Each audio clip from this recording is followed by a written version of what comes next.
we're going to go ahead and move on to chapter 4.2. So this is important chapter, and to my friend who asked me to make this video, hello, lock in.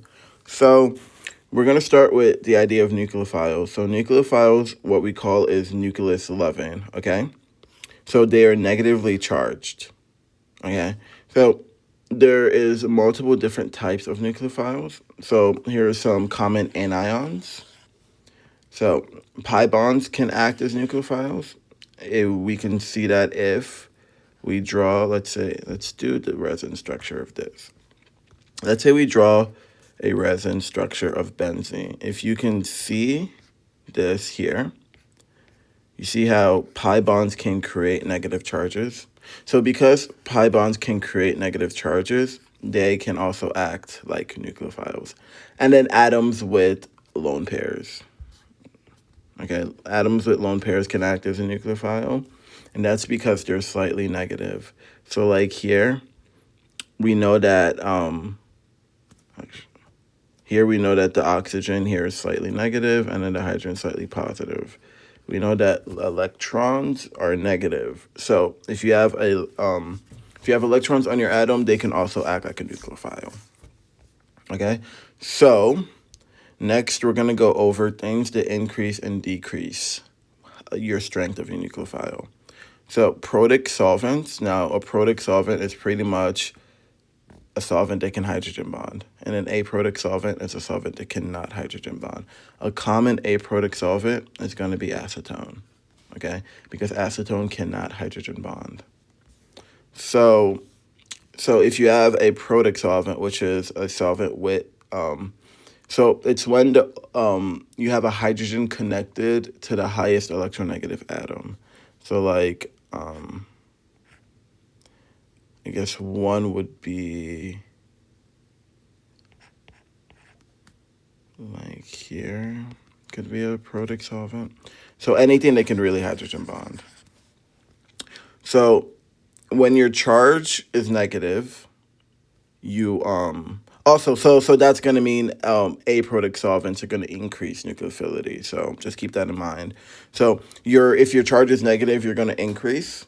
Okay, so the more negative you are, the better nucleophile you are. If you have a really bulky group, like let's use like terbutoxide. So if you have a group like this, you're going to be less strong of a nucleophile, and then you're going to be a better electrophile. So the higher your electronegativity, the worse your nucleophile is. So then you can imagine that fluorine, being the highest electronegative atom, is a really bad nucleophile.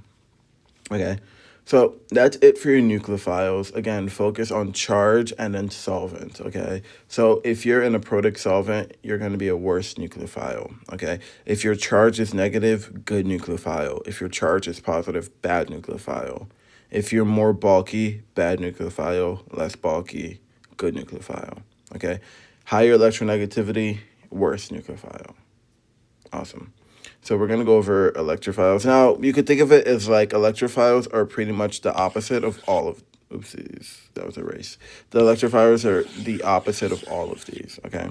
So electrophiles are electron loving with the positive charge. That's really the only difference. Like, let's see what examples they give you guys.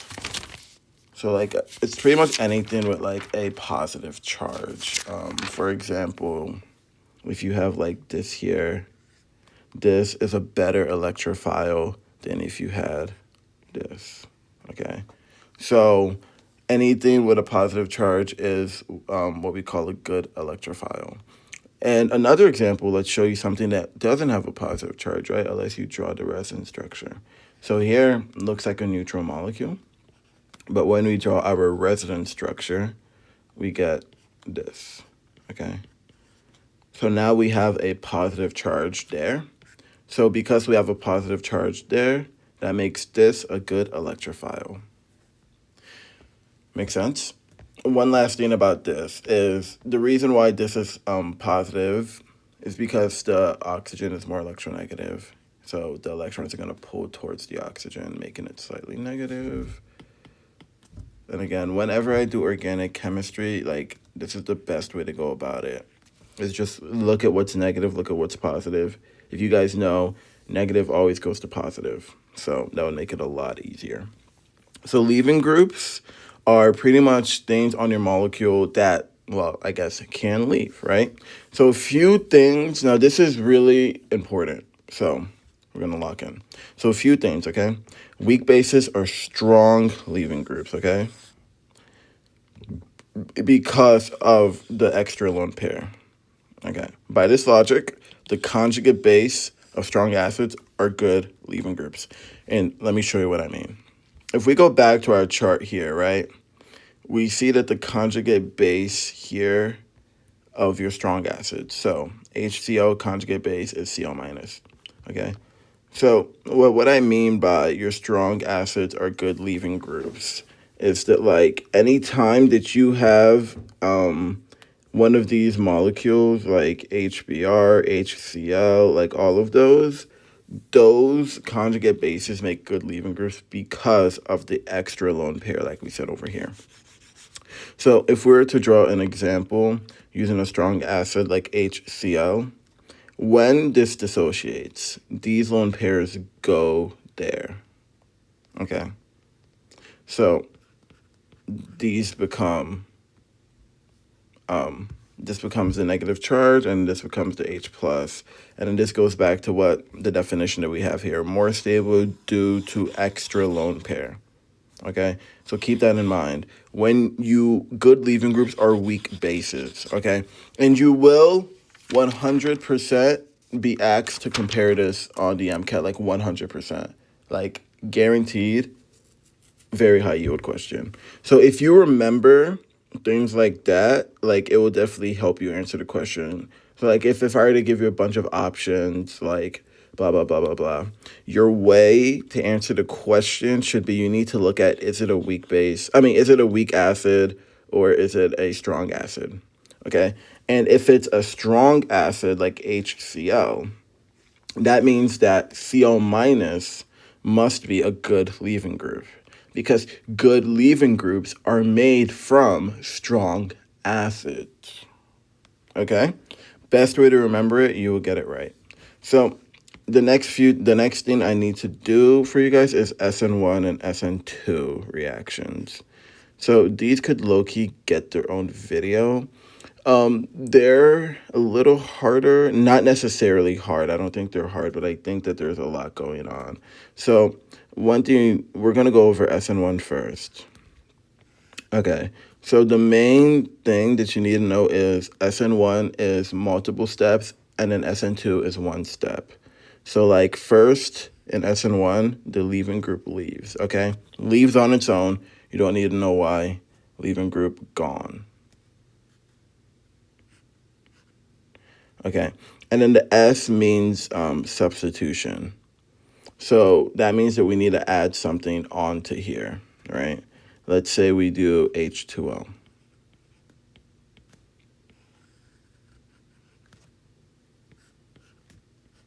So now we're here, right? And we know when oxygen has 3 bonds, it's positive. And we don't want oxygen to be positive. So you see that Br that just fell off here? So we still have that Br floating in solution. So now you use that Br to re-grab that and to go there. So now you have completed your substitution. Okay? So, yes, so substitution, you should think about it like, okay, I'm interchanging something.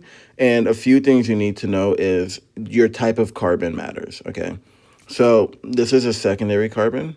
So SN1 reactions work best with secondary and tertiary, okay?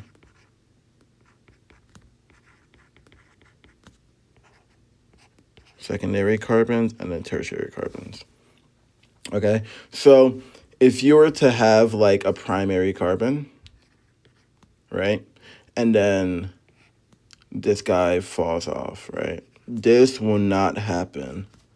Okay, this is not possible.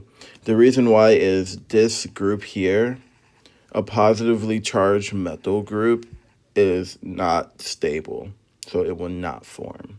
So you can never do an SN1 reaction when you have a primary carbon. And what I mean is a carbon connected to one other carbon. Do you see how here this carbon is connected to two carbons? Okay, so secondary carbon. So if we were to have a tertiary carbon, it would look like this. Okay, because this carbon here is connected to 3. So your SN1 reactions work best with secondary, tertiary, okay? And then it also works best in a protic solvent. So again, if you remember the last video, a protic solvent is a solvent that can hydrogen bond. So again, like water was a protic solvent. You see how well that worked, right? So usually it's like stuff like that. There will be your that will like it's gonna be a tell that the fact that it is an SN1 reaction is when you notice things like that. Like if you're to see, like the name of this is acetone, right? So if you're to ever see acetone, you should be like, wait, there's no oxygen, it cannot hydrogen bond, therefore it is not an SN1 reaction. So what works best with SN1 reactions is when you have a solvent that can hydrogen bond. Okay? So when you have a solvent that can hydrogen bond, you can do an SN1 reaction. If you have a solvent that cannot hydrogen bond, you will do an SN2 reaction. So what exactly is an SN2 reaction? Well, the main difference is an SN2 reaction, okay, only happens in one step. And a lot of times, now the only reason I won't say every time is because there's always an exception, right? It's going to be with a negative charge, okay? So SN2 reactions, we call these a backside attack, okay? So what happens when you have a backside attack is you get inversion of stereochemistry. So do you see how this goes from dash to wedge, okay? So that's a really big thing that you guys need to know, okay? 3 points. You need to know SN2 reactions inverse stereochemistry. They happen in one step. Now, another thing you need to know is SN2 reactions do not happen when you have a tertiary carbon. And this is due to sterics, okay? Sterics meaning the amount of other carbons around this bond. It's going to be hard for the base to deprotonate. So I mean, like, you know, I mean, like hitting the backside attack, there's too many carbons around it. So because of that, you can't have that happening. So you really want, you see how SN1 works best with secondary and primary, secondary and tertiary, and by the way, tertiary the best.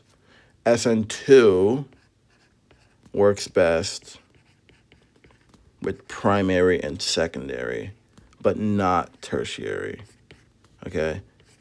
And then SN1, not primary. Okay, so whenever you have like a tie, let's say you both have 2 secondary carbons, which one would you pick? If you have a tie like that, that's when you would go to solvents, okay? So if you both have secondary solvents, but you have a protic, if you both have secondary carbons, but you have a protic solvent, then it's going to be SN1.